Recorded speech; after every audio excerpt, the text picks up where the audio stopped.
Estamos começando mais um episódio do Tour Rural. Hoje estamos aqui com o Lucas, ele que é sócio proprietário da Plano Projeto Agro, engenheiro agrônomo e perito judicial aqui na região de João Pinheiro, Noroeste e também já fora do estado, né, Lucas? Exatamente. Estamos aí até em São Paulo, né? São Paulo, está. Trabalhando com assistência técnica judicial pela Plano Projeto Agro, né? Uhum.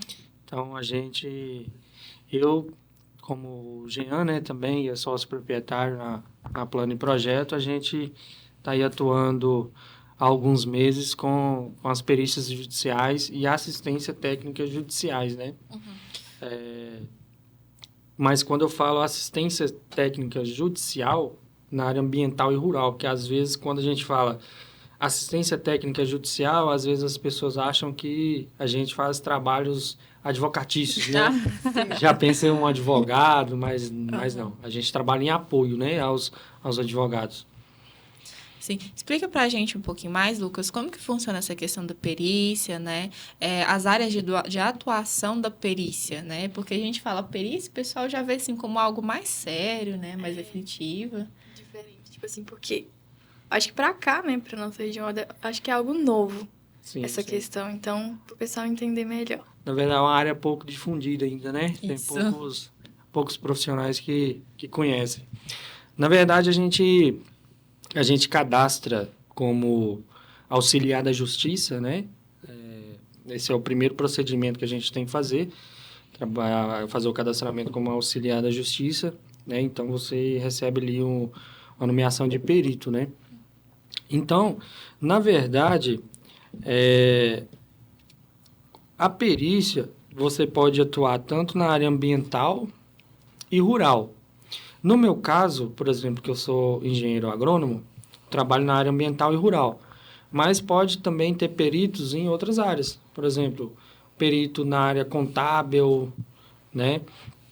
Mas nós podemos, como engenheiro agrônomos, trabalhar na área ambiental e rural. E o que mais aparece para a gente, lá no escritório, são perícias voltadas para servidões administrativas. O que são essas servidões administrativas? Nada mais é do que as linhas de transmissão que passam dentro das propriedades rurais. Essas linhas de transmissão, e principalmente essas do CEMIG aí, que aparece bastante para nós aqui. E também gasoduto. Também a gente está só que não aqui na região. A gente tem umas 2 perícias que é gasoduto. Mas já é mais próximo do Rio de Janeiro, lá na cidade de Muriaé. É bem na divisa de Minas Gerais ali para Rio de Janeiro. Uhum. Essas são as que mais aparecem. Por quê? Quando o juiz ou uma das partes no processo determina uma prova pericial e o juiz identifica que é uma área ambiental ou rural e necessita de um profissional que seja habilitado no seu conselho para poder atuar nessa determinada perícia, ele nomeia um perito. E, na verdade, o perito, ele é o olho do juiz lá na propriedade, certo? Uhum. Porque ele vai tomar uma decisão embasado no que você colocar no laudo. Então, você tem uma responsabilidade muito grande, certo? Porque depois que ele te nomeia, você vai lá e faz a perícia, você faz um laudo, manda, né, anexa esse laudo. As partes, tanto o autor como o réu no processo, eles podem contestar primeiro esse laudo que você fez. Após as contestações, o juiz vai tomar uma decisão. Então, você é o olho do juiz lá e você precisa ser imparcial. Eu não posso ser nem do lado do autor e nem do réu. Estou lá para ser o olho do juiz e tem que ser bem sério mesmo, sabe? Uhum. E outra coisa muito importante, não ter vínculo com nenhuma das partes. Tanto o réu como o autor, para não ter conflito de interesse, né? Inclusive, a gente tem uma perícia aqui próximo, de Bonfinópolis de Minas, a gente vai ter que rejeitar a perícia porque a gente já fez serviço para esse autor no processo. Então, a gente já tem um certo vínculo. Então, para evitar... às vezes a gente pode até aceitar, tem gente que aceita. Só que quando chega lá no dia da perícia, aí, às vezes, o autor ou o réu fala assim, nossa, aquele serviço que você fez para mim, lá e tal. Aí a outra parte já fala assim, opa, já usa dessa tem algo errado aí, né? Às vezes ele pode querer puxar mais pro lado dele. Então, a gente tem que tomar muito cuidado nisso, porque não é só dinheiro, né? Uhum. Então, tem uma responsabilidade muito grande, a questão das perícias. E, assim, falando sobre esse assunto, a gente vê que é algo muito sério, né? E você já se viu, assim, em um conflito, tipo assim, da pessoa, às vezes, começar uma discussão ou alguma coisa relacionada a isso?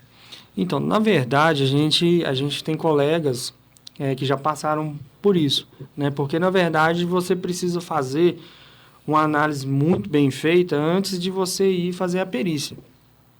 Porque você também pode ter perícias voltadas para divisas e demarcações.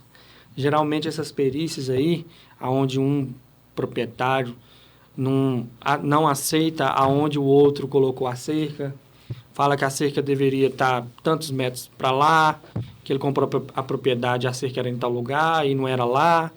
Então, já teve colega nosso de ter que pedir no processo apoio policial. Então, ele foi com apoio policial na perícia. Então, a gente tem perícia que a gente tem que analisar bastante. Porque pode haver um certo conflito, sim, no dia. Por quê? No dia da perícia, você tem que comunicar as duas partes. As duas partes, tanto o autor como o réu, eles podem ter assistentes técnicos. Então, normalmente, é esses assistentes técnicos que vão. Às vezes, pode acontecer até advogado ir também. Até juiz, às vezes, vai também nas perícias. Mas você comunica no processo, perícia, tal data. Eles nomeiam os assistentes técnicos e chega lá, tem o assistente técnico A, o assistente técnico B. E dependendo da perícia, pode ter essa divergência mesmo. Às vezes o perito, não por querer prejudicar ninguém, às vezes eles acham que o perito está puxando mais para um lado, né? E querer enfrentar o perito, né? Então, tem que tomar muito cuidado. Se vê que precisa, pede no processo o apoio policial. Sim. Ô, Lucas, o Jean começou até a explicar para a gente no episódio passado a respeito no caso de uma semente, né? Que essa semente, fui lá, comprei a semente, né? Acabou não nascendo, não foi lá o que o vendedor me passou. Nesse caso, no caso, o impasse seria entre o comprador, né, da semente e a pessoa que vendeu. Aí, exemplo, eu comprei a semente da Bárbara, aí a semente não germinou. Aí, no caso, eu poderia entrar uma ação contra a Bárbara para reaver esse recurso da semente? Na verdade, pode sim. Você pode abrir o processo. O que acontece? Quando você abrir esse processo contra ela, o juiz vai nomear um perito. Esse perito vai ler todo o processo, vai marcar a perícia e lá ele vai fazer várias análises. Ele vai ter que pegar várias propriedades lá na região, que às vezes também adquiriu essa semente. Será que essa semente em outras regiões também não germinou? Não é? Às vezes, será que o manejo lá da Bárbara que afetou, que a semente não conseguiu germinar? Às vezes, ela aplicou um produto com a dosagem elevada e isso interferiu. Então, tem que tomar muito cuidado com isso, porque, na verdade, a gente precisa ter elementos comparativos. Vai chegar lá e falar, não germinou por conta disso. Né? O juiz precisa ter embasamento. Ele precisa ter comparativos. Um exemplo é o laudo de avaliação de imóvel rural. Por exemplo, quando a gente faz um laudo de avaliação de imóvel rural para garantia bancária, um laudo de opinião serve. Por exemplo, eu vou lá, faço a visita, tiro umas fotos, converso com o produtor, converso com o corretor aqui, outro fulano ali, e determino, falar, minha opinião vale 25 mil por hectare. Beleza, carinho, tira a RT e manda para a cooperativa ou banco. Na perícia judicial, isso não pode. Por exemplo, o juiz, ele quer elementos comparativos. Se eu estou avaliando a fazenda da Bárbara, aí o que eu tenho que fazer como técnico? Procurar outras propriedades que estão à venda ou já foram comercializadas com características parecidas com a dela. Ou que estejam ali na região ou na vizinhança. Então, a gente faz um comparativo, faz um tratamento estatístico, você faz todo um cálculo estatístico e chega num determinado valor. Então, você teve elementos comparativos e chegou num determinado valor. Então, beleza. No caso da semente, não germinou? Beleza. Na propriedade da Bárbara.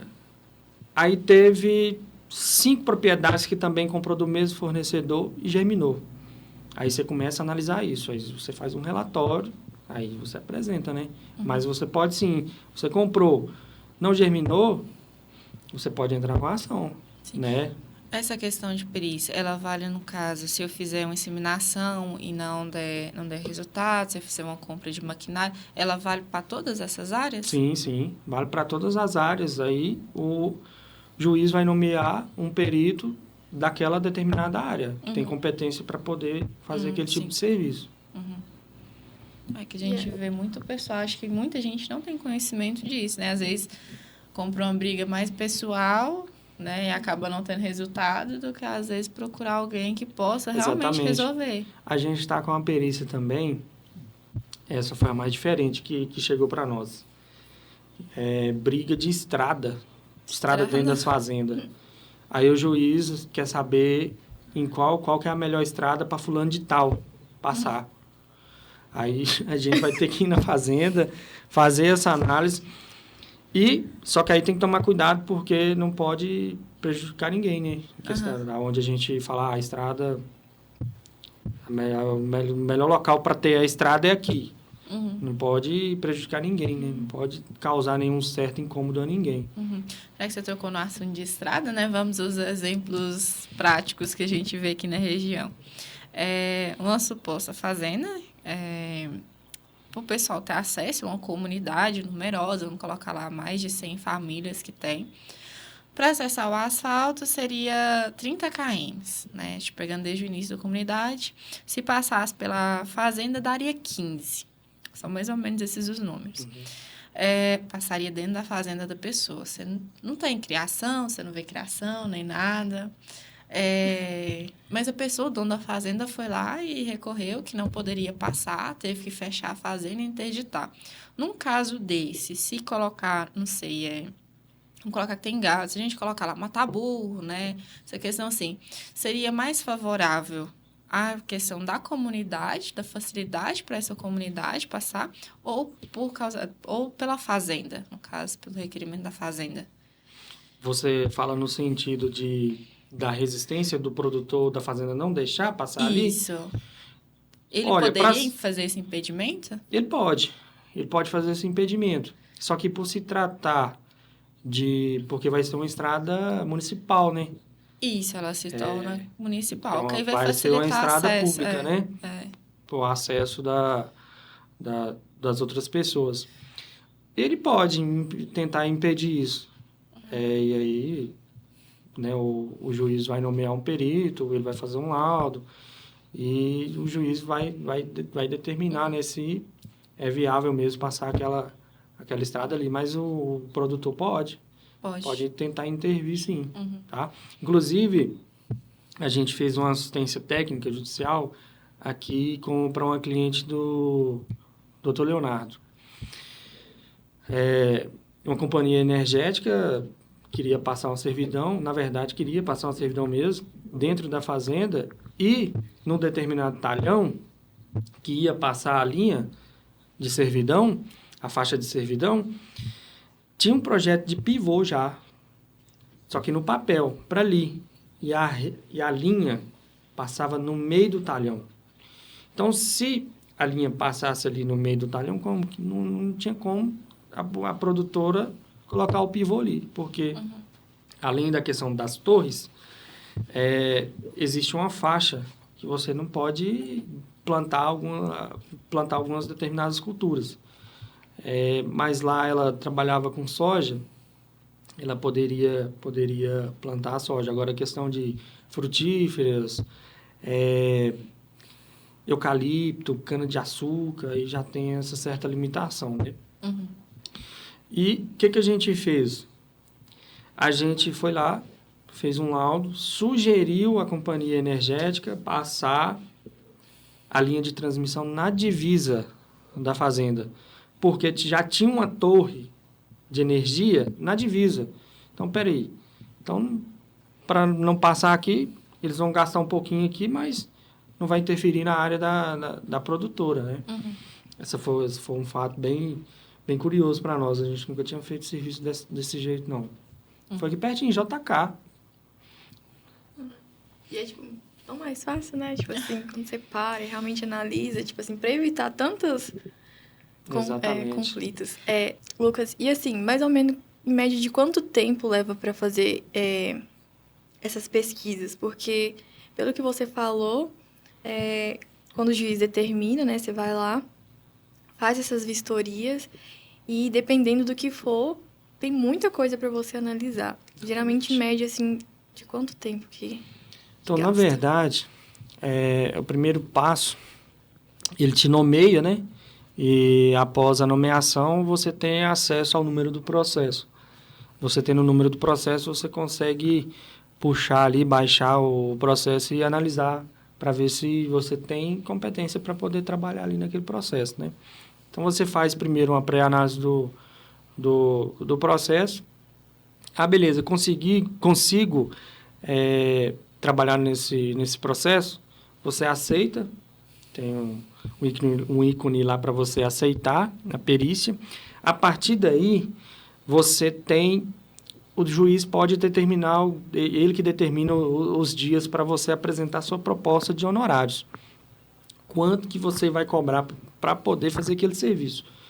Então, você apresenta a proposta de honorários, as partes precisam concordar com isso, né?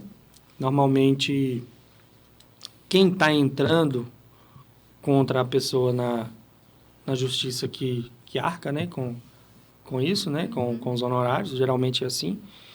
Mas, em questão do prazo, a gente tem perícia que foi nomeado em dezembro, a gente está em julho, a gente ainda não fez serviço de campo. Então, é um processo muito lento, sabe? E depois que você faz, geralmente, depois que você faz a perícia em campo, normalmente o juiz que determina também para você entregar o laudo. Mas, geralmente, são 30 a 60 dias depois que você fez para poder entregar o laudo. Você ainda tem uma quantidade de... um prazo bacana ainda para poder apresentar o laudo final. Lucas, qual foi a perícia mais curiosa, digamos assim, que você fez no município? A mais diferente? Olha... E também a mais comum. Que, na verdade, eu até comentei com a Bárbara antes da gente começar o podcast. A gente cadastrou em novembro, então a gente ainda apenas foi nomeado e a gente apresentou as propostas de honorários. Ainda não apareceu, em questão de perícia judicial, ir lá na propriedade para poder fazer, de fato, a perícia. A gente fez trabalhos já em campo com assistência técnica judicial, que aí é diferente, né? Que aí é como eu estava falando anteriormente. Tem o perito, tem a parte autora, o réu. A parte autora e o réu têm seus assistentes técnicos.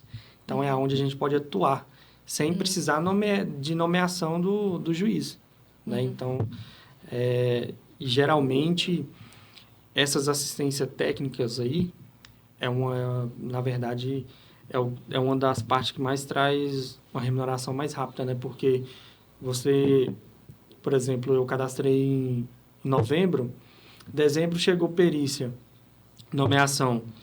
Então, desde dezembro Agora, a gente ainda não teve depósito de honorários, né? Então, só de assistência técnica judicial. Mas isso, na verdade, é assim mesmo. É o processo. Vai chegar um determinado momento que, gradativamente, também vai ter vários depósitos, né, de perícias. Aí a gente vê que a agronomia não é só grãos, né? Não é só ir a campo, tem várias místicas, né? Então, no caso, explica um pouquinho mais pra gente como seria essa outra questão. Como é que é? Assistência técnica. Assistência técnica jurídica. Isso. Explica pra gente um pouquinho mais sobre essa assistência técnica jurídica. Na verdade, a assistência técnica judicial é o seguinte. A gente fez uma lá no interior de São Paulo. O processo já estava correndo, o perito já tinha ido na área, ele avaliou. Na verdade, lá foi uma execução. O produtor devia, né? Colocou as propriedades em garantia numa cooperativa de crédito. O produtor teve dificuldades financeiras e acabou que a cooperativa, né, está querendo executar e pegar as propriedades que ele deu em garantia. Na verdade, o perito já tinha ido lá, já tinha feito o laudo de avaliação do imóvel e chegou num determinado valor. Essa parte, a parte autora, não concordou com o valor. Então, o que acontece? A assistência técnica entra aí. Aí agora a gente já entra em apoio com os advogados. Sim. Entendeu?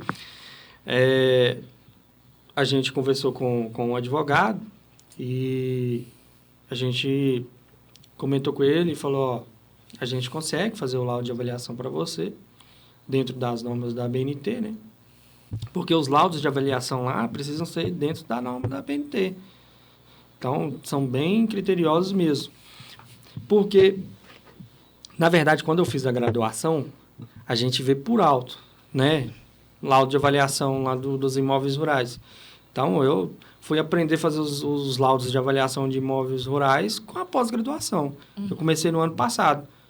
Entendeu? E aí, na hora que eu comecei a fazer a pós-graduação, eu falei, o que é isso? Eu não sei avaliar nada. Que isso? Aí que a gente foi saber todo o procedimento e esses laudos precisam ser dentro né, das normas. E a gente fez esse trabalho lá, a gente fez o contato com o advogado e fui lá na fazenda, fiz as fotos, visitei, fiz um relatório lá e depois a gente daqui mesmo conseguiu fazer os comparativos, né? A gente foi buscando contatos lá, pegar outras propriedades para poder fazer o comparativo, rodar a estatística e chegar num determinado valor e mandar para eles. Aí, você terminou o laudo, você manda para o advogado, esse advogado faz uma defesa em cima do seu laudo. Então, ele monta a defesa lá no processo, embasado no laudo que você fez. E anexa também, né, de fato, o laudo no processo, né? Para ele poder contestar, ele precisa se amparar em alguma coisa, né? Sim. Lucas, me surgiu uma dúvida agora, até relacionada às suas duas áreas de atuação, né? Que seria a questão de projeto, né? A questão de financiamento e a sua questão de perícia. Vamos supor que eu fiz um empréstimo, né? Fiz um empréstimo, né? Para a questão rural, vou investir na minha propriedade, num valor de R$1 milhão. Aí me aconteceu lá um fato e eu perdi por causa natural ou alguma coisa que não estava dentro do que eu podia controlar, né? Eu perdi parte, vamos supor, não vou conseguir pagar todo esse valor no tempo determinado. Sim. No caso, a perícia, ela conseguiria me ajudar a levar até o juiz essa questão, revogar talvez mais um prazo para mim pagar, né? Ou até mesmo, não sei, amortizar essa dívida? Isso seria possível? Sim, seria possível. Inclusive, a gente tem nomeação também numa perícia dessa magnitude aí. O que acontece? Mas antes de ir para o processo judicial, por exemplo, você pegou o recurso, aconteceu intempéries aí e você perdeu, vamos supor, sua produção de soja. Sim. Aí, o que acontece? Tem que verificar, tem seguro? Tem. Então, beleza. Então, vamos correr atrás de seguro. Não tem seguro, então, você vai chegar na cooperativa ou no banco e falar, olha, não tem seguro, perdi, deu intempéries. E ver a possibilidade dessa prorrogação. Tem uma lei aí, eu não sei o número da lei, inclusive agora, né, depois ano passado aí, por conta da baixa dos preços, né, questão de gado, de leite, acaba que quem comprou na alta não conseguiu pagar na baixa, né? Então, o pessoal está conseguindo fazer essas prorrogações com a mesma taxa que ele conseguiu lá atrás, na alta, entendeu? Então, tá tendo essa saída aí. Então, aí você tem que analisar, tem seguro? Tem, então correr atrás de seguro. Não tem? Conversar com o seu gerente. Falar, o que a gente pode fazer aqui? Não havendo nenhum acordo ali, o que acontece? Eles vão seguir com o procedimento deles, né? Vão querer, se você deu a fazenda em garantia, eles vão querer, né, pegar essa propriedade. Mas, você pode... eles vão entrar na justiça e você pode montar uma defesa embasada nessas leis, nessas normas, que você pode prorrogar. E prorrogar apresentando ainda uma capacidade de pagamento. O perito que for analisar isso, ele pode montar uma capacidade de pagamento de acordo com a sua realidade. Tá. Então, no caso, se eu plantei a soja, dei perca, né? Eu tenho aquela dívida, vamos supor, de 200 mil ainda para pagar. Como que eu faria essa questão para comprovar que eu vou conseguir pagar? Porque para mim pagar essa dívida, eu vou ter que fazer uma outra nova, né? Para replantar essa área, torcer para os preços tá bom, para mim conseguir pagar meu investimento atual e o investimento passado. Então, na verdade, o perito, ele precisa apresentar isso no laudo dele. Falou, ó, a Jéssica não vai conseguir pagar os 200, a gente vai ter que dividir isso aqui, vamos supor, em uns 5 anos, ela consegue dar uma entrada de tanto. Sim. Aí, o que acontece? Você não vai ter a restrição financeira. Não tendo a restrição financeira, você consegue estar conversando com o seu gerente e falar, ó, eu preciso plantar de novo, né? Então, e outra coisa, vamos supor assim, você tem ali até uma certa capacidade de pagamento. Você está com prorrogação com eles, com 5 parcelas anuais para poder pagar. Então, lógico, é claro que eles vão querer te ajudar, porque se não te ajudar, você está com prorrogação com eles. Como é que você vai pagar eles? Sim. Né? Tem algum fator que amortiza a minha dívida? No caso, passou uma catástrofe natural, deu enchente atípica, aquela enchente que o pessoal fala que dá tipo de 5 em 5 anos, 10 em 10 anos na região. Na verdade, chama frustração de safra, né? Tem essa...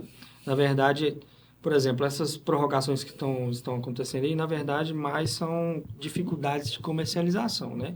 Questão de preços. Mas pode ter, sim, a frustração de safra. No caso, ela amortiza. Isso, aí, por exemplo, o seguro te paga, né? Foi uma frustração. Você não... Que culpa que você tem? Se a lavoura não for segurada, aí lascou. É problema sério.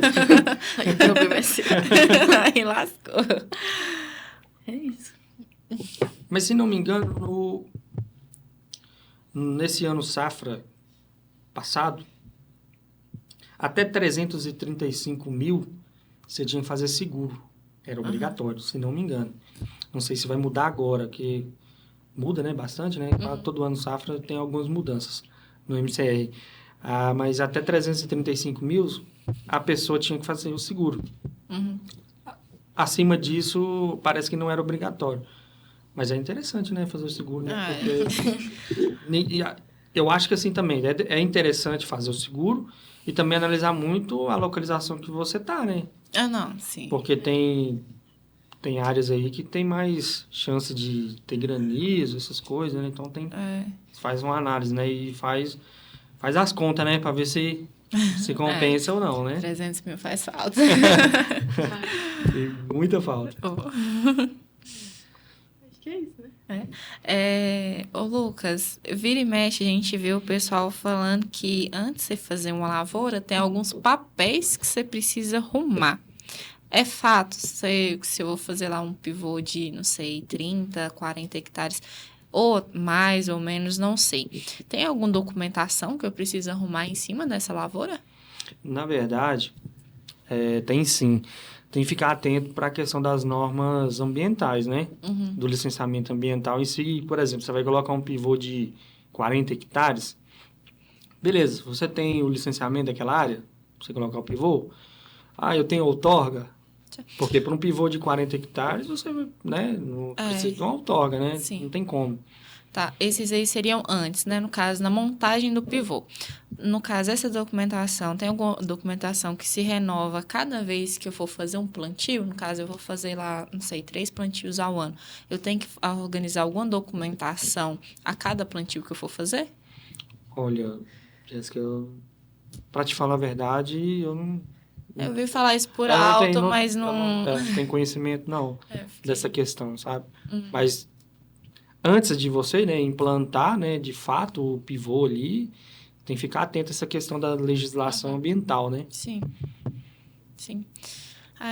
Eu acho que é isso, né? Mais ou menos. Acho que é isso. Lucas, primeiramente, te agradecer pela sua disponibilidade, por estar vindo aqui, né?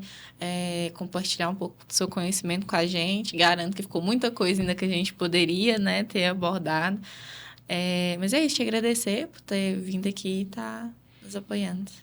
Esse convite, né? Na verdade, a gente que agradece, né? E tanto em nome do Jean, né? Como a gente agradece bastante pela oportunidade de a gente estar apresentando aqui, né? Nossa empresa e falando também dessa questão dessa área das perícias, né? Que é uma área pouco difundida que está precisando de vários profissionais aí para poder ajudar os nossos amigos advogados e juízes. Então é isso.